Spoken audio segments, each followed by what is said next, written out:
আমার বড় আপুর মৃত্যুর বয়স আজ 5 মাস। তার সংসার জীবনের বয়স ছিল 10 বছর। দুইটি ছেলে মেয়ে রেখে আপু মারা যায়। বড় ছেলেটার বয়স ছিল 5 বছর আর ছোট মেয়েটার বয়স ছিল 20 মাস। দুলাভাই চট্টগ্রাম কলেজের একটি শিক্ষক। আমার আপাও চট্টগ্রাম হাই স্কুলের নামকরা একজন প্রধান সহকারী শিক্ষিকা ছিলেন। আপা মারা যাওয়ার পর দুলাভাই কলেজ থেকে এসে বাচ্চাদের দেখাশোনা ও অন্যান্য কাজ করতে হিমশিম খেয়েছে। আমার মাও অসুস্থ মানুষ, এতটা বাচ্চাদের টেক কেয়ার করতে পারে না, যতটা করি আমি নিজেই করি। তাদের দেখাশোনা করার জন্য দুইটা মহিলা রেখেছে, কিন্তু টাকা থাকলেও সুখ নেই এই মুহূর্তে ওদের কপালে, এবং বাচ্চা দেখাশোনা করার মতো তেমন কেউ নেই। একটা পর্যায়ের পর আমার দুলাভাই সিদ্ধান্ত নিল বড় ছেলেটাকে হোস্টেলে দিয়ে দিবে, কিন্তু আমার বৃদ্ধা মা সিদ্ধান্ত নিল দুলাভাইয়ের সাথে আমাকে নাকি বিয়ে দিবে। আমার ভাই নিষেধ করলো, কিন্তু আমার মা আমার ভাইকে এই ব্যাপারে কোনো কথা বলতে নিষেধ করলো। আমার বড় ভাই ব্যবসায়ী, তারও 3 সন্তান। ভাবি প্রথমে না করলেও বাচ্চাদের কথা চিন্তা করে আর আমার বড় আপার সংসারের কথা চিন্তা করে ভাবিও শেষ মতো রাজি হয়ে গেল। আমি আমার মা বাবার ভুলের সন্তান।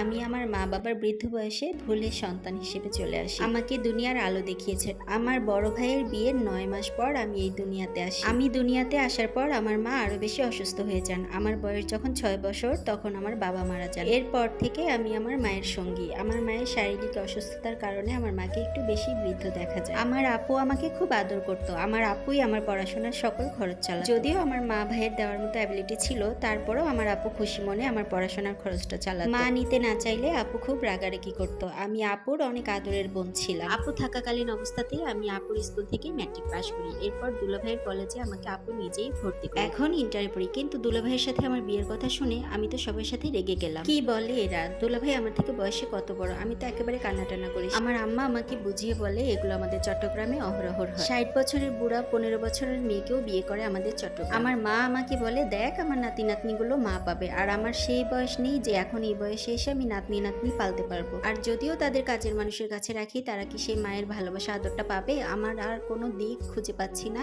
আমার এই দিকটাই খোলা আছে, তুই একটু ভেবে চিন্তে দেখ। আমি এখন মরলেও আমার কলিজাটা পচবে না এই বাচ্চাদের চিন্তায়। আমার মায়ের শরীরটা এমনিতেই অনেক খারাপ, এই সকল চিন্তা করে আমার মা আরো বেশি অসুস্থ হয়ে যাচ্ছে। আমার মা দুলাভাইকে এই বিষয়ে বললে আমার দুলাভাই বলে ওকে আমি ছোট বোন হিসেবে দেখেছি, ও আমার ছোট বোন। সেই সাথে আমার দুলাভাই বলে যে মা আপনি তো আমার বয়সটাও জানেন, আমি বুঝতেছি না আমি কোনটা করব, কোনটা করা আমার জন্য ভালো হবে। তুমি বিয়ে করলে এদের মায়ের অভাব হবে না, তুমি আমার ছোট মেয়েটাকে বিয়ে করে নাও বাবা, তুমি আরো অমত করো। আমার মা পারে না দুলাভাইয়ের পায়ে ধরার মতো অবস্থা। তবে সত্যি বলতে ভাইয়া খুব ভালো মানুষ। আপুরই 10 বছর সংসারে ভাইয়ার প্রতি আপুর কোনো অভিযোগ ছিল না। তবে আপুর শাশুড়িটা ছিল একটু জঘন্য, উনিও মারা গেছে আজ অনেক বছর হলো। আমার মায়ের কান্নাকাটি দেখে দুলাভাই আর না করতে পারেনি। আপুর গয়নাগাটি আর বিয়ের একটা শাড়ি কিনে আমার জন্য আমার মা দুলাভাই কিনে নিয়ে আমার মা ভাবিকে বলে আর ভাবি গিয়ে কিনে নিয়ে তারপর বাসায় কাজে এনে কোন রকম বিয়েটা হয়। বিয়ের আগে আমার ভাই আমার জন্ম নিবন্ধনের কাগজে বয়সটা বাড়িয়ে নিয়ে আসে। আমি 17 বছর বয়সী একটি মেয়ে 45 বছর বয়সী একটি ছেলের সাথে বিয়ে হলো। কবুল পালার পর আমি আমার রুমে ঢুকে অনেক কান্না করি। রাগে ক্ষোভে আমার গায়ের সবকিছু টেনেমিনি ছিঁড়ে ফেলি। এদিন কারোর সাথে কথা বলিনি, রাতে খাইও নি। পরের দিন সকালে ভাবি ডেকে আমাকে নাস্তা। আমার আপুর ছোট মেয়েটা পটি করে, তার পটি পরিষ্কার করে আমি তাকে, আর ছেলেটা টিভি দেখছে। আমি চুপচাপ ওদের পাশে বসে টিভি দেখছি জান্নাতকে কোলে নিয়ে। আমার মন ভালো নেই, লম্বা সময় ধরে আমি বসে। ভাবির মোবাইলে একটি কল এসেছে, কাউসার কল দিয়ে। জান্নাতের বাবার পুরো নাম মোহাম্মদ কাউসার হামিদ, সবাই কাউসার স্যার ডাকতো, তবে আপু শুধু হামিদ নামেই ডাক। ভাবিকে আমার কথা জিজ্ঞাসা করলো আমি কিছু খেয়েছি কিনা, তারপরে বাচ্চাদের সাথেও কথা বললো। এইভাবেই কেটে গেল 15টা দিন। 15 দিন পর আমার মা বললো এবার শ্বশুর বাড়ি যা, ছেলেটারও পড়ালেখার ক্ষতি হচ্ছে, তাছাড়া এবার নিজের সংসার। আমি মায়ের সাথে কোনো কথা বললাম না। রাত্রেবেলা উনি আসবে আমাদের নিতে, আমার ভাইও আমাদেরকে দিয়ে আসতে যাবে। কান্না করতে করতে যাচ্ছি আর ভাবছি আমার জীবনটা কি থেকে কি হয়ে গেল। মেহিদি আমাকে বললো আম্মু কান্না করো কেন, আমি তোমাকে ভীষণ ভালোবাসি। তাদের একতলা বাড়িটার সামনে গিয়ে দাঁড়ালাম। বাড়িটা আপু আর দুলাভাই দুজনে টাকা দিয়ে তৈরি করা, ডেকোরেশন করা। গাড়িটাও আপু আর দুলাভাই দুজনে মিলেই কিনেছে। তাদের কত সুখের একটা সংসার ছিল। আর আজ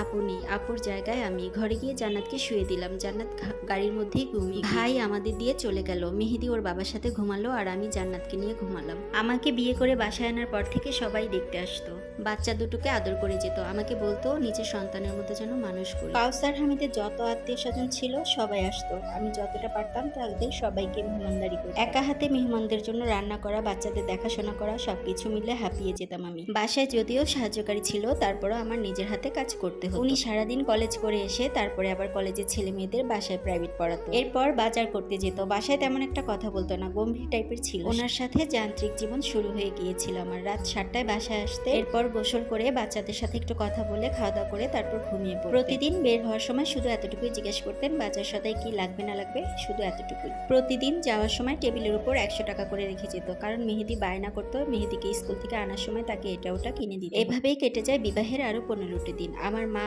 ভাই, ভাবি সবসময় ফোন দিয়ে আমার খোঁজ খবর। রাতের বেলা উনি বাসায় আসলে ওনাকে গোসলের জন্য সবকিছু এগিয়ে দিই। নাস্তা খেতে খেতে উনি আমাকে বললেন, 2টা দিন অপেক্ষা করো, আমার ছোট ফুপি আসবে, আমার ছোট ফুপির কাছে বাবুনিকে রেখে তারপর তুমি কলেজে। আমি বললাম ঠিক আছে। আমি আর তেমন কিছু বললাম না, চুপচাপ খাওয়া দাওয়া করে বাবুনিকে নিয়ে আমি ঘুমিয়ে পড়লাম। মেহেদিও আজকে আমার সাথে ঘুমিয়েছে। আমার এমন জীবন আমি কখনোই ভাবতে পারি। জীবনে কত স্বপ্ন দেখেছি, কত আশা রেখেছি, সব শেষ। হাসবো, ফিরবো, ঘুরবো, খেলাধুলা করবো, সারাদিন সারা রাত গল্প করব, কিন্তু আমার সাথে এটা হলো। ছোট ফুপু আশায় আমাকে ওনার সাথে এখন থেকে থাকতে হবে। মেহেদি ফুপুর কাছে ঘুমাবে এমন বায়না ধরেছে। আমি প্রথমে দিতে চাইলাম না, কিন্তু ও ওখানে গিয়ে শুয়ে পড়েছে। উনি বললেন আজ আমরা একসাথে থাকবো। উনি আমাদের রুমে গিয়ে বাবুনিকে নিয়ে শুয়ে পড়লেন। আমার যেতে ইচ্ছে করছিল না। আমি অনেক সময় ধরে ড্রয়িং রুমে বসে টিভি দেখছিলাম।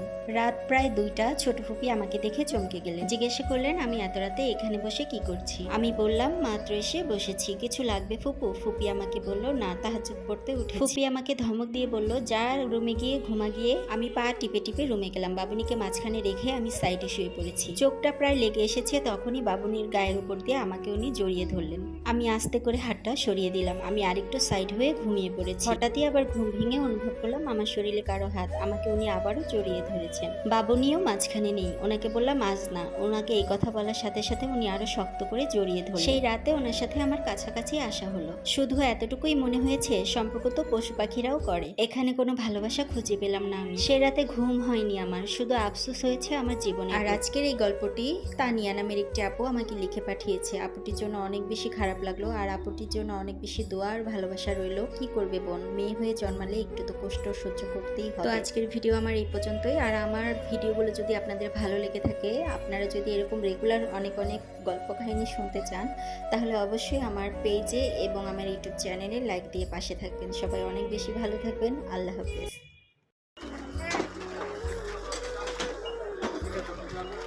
এটা হয়েছে